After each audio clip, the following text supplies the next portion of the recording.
Hallelujah.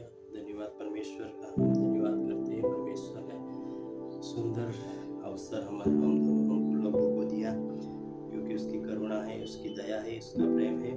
और आज हम इब्रानियों के पत्र को नई से कुछ बातों को सीखेंगे। इब्रानी पत्री 4 अध्याय और 12वीं आयत से कुछ बातों को सीखेंगे।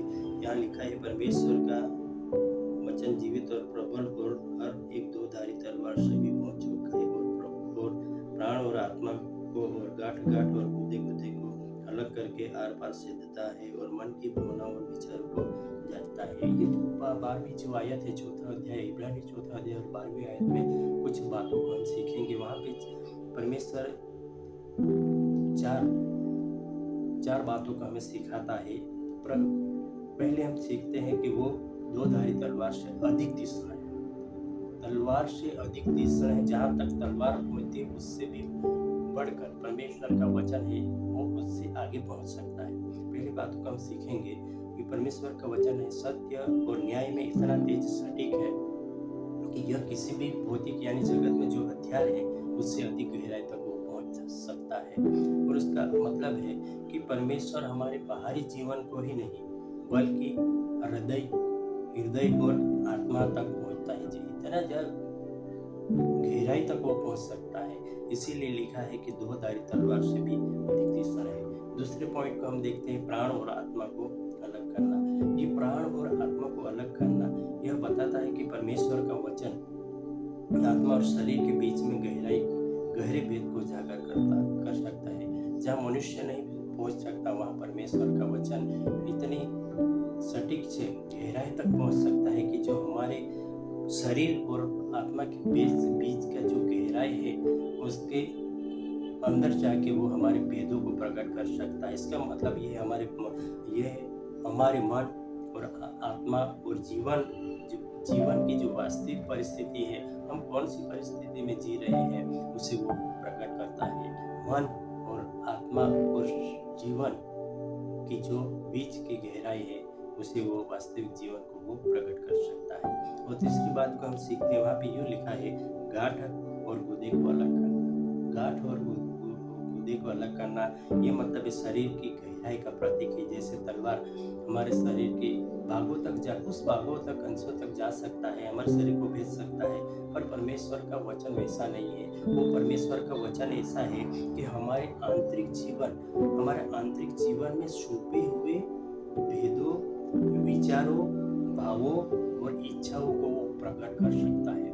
उतना सटीक है परमेश्वर का वचन कि वो इसी तरह से हमारे सभ्य मनों का विचारों को गांठ और गुदे को अलग करता है। चौथी बात हम सीखते हैं कि मनुष्य की भावनाओं और विचारों को वो जांच करता है। जैसे हम डॉक्टर के पास जाते हैं, वैसे ही परमेश्वर का वचन हमारे मन की इच्छाओं और भावनाओं को जांच करता है, विचारों को।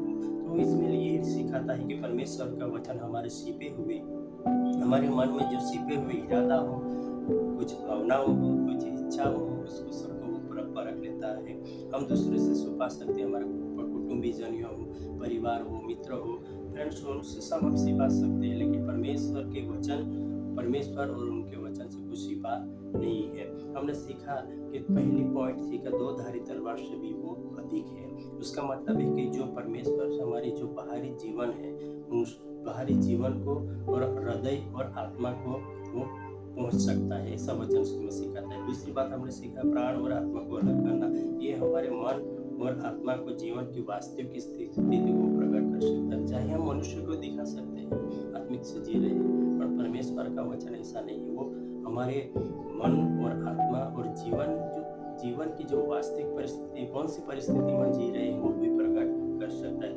तीसरी बात हमें सीखते हैं, गांठ और गुदे को अलग करना। वो हमारे आंतरिक जीवन और उसमें छिपे हुए इरादाओं, भावों, इच्छाओं को प्रकट कर सकता है। चौथी बात हमने सीखी, मन की भावनाओं और विचारों की जांच करता है। वो हमारे परमेश्वर का जो विचार को जांच करना, वो परमेश्वर का वचन हमारे अंदर छिपे हुए विचारों और इरादों को जांच कर सकता है। और बाद में हम देखते हैं कि परमेश्वर का जो वचन है वो आज भी जीवित है।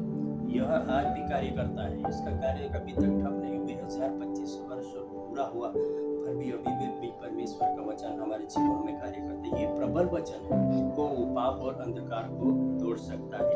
वो यह तृष्णा है और आत्मा की गहराई तक पहुंच सकता है। जहाँ तलवार नहीं पहुंच सकती, जहाँ मनुष्य का विचार नहीं पहुंच सकता, वहां तक वो जा सकता है। यह परखता भी है, ये परखता है, दिल के सच्चाई को भी उजागर करता है, आत्मिक परिस्थितियों को जानता है। और ये वचन हमें सिखाता है कि प्रतिदिन हमें परमेश्वर का वचन पढ़ना चाहिए और परमेश्वर के वचन में बने रहना चाहिए, और हमें हमारे जीवन को बदलकर आत्मिक परिस्थिति, आत्मिक जीवन में बढ़ना चाहिए। इस वचन के द्वारा परमेश्वर आप सभी को आशीष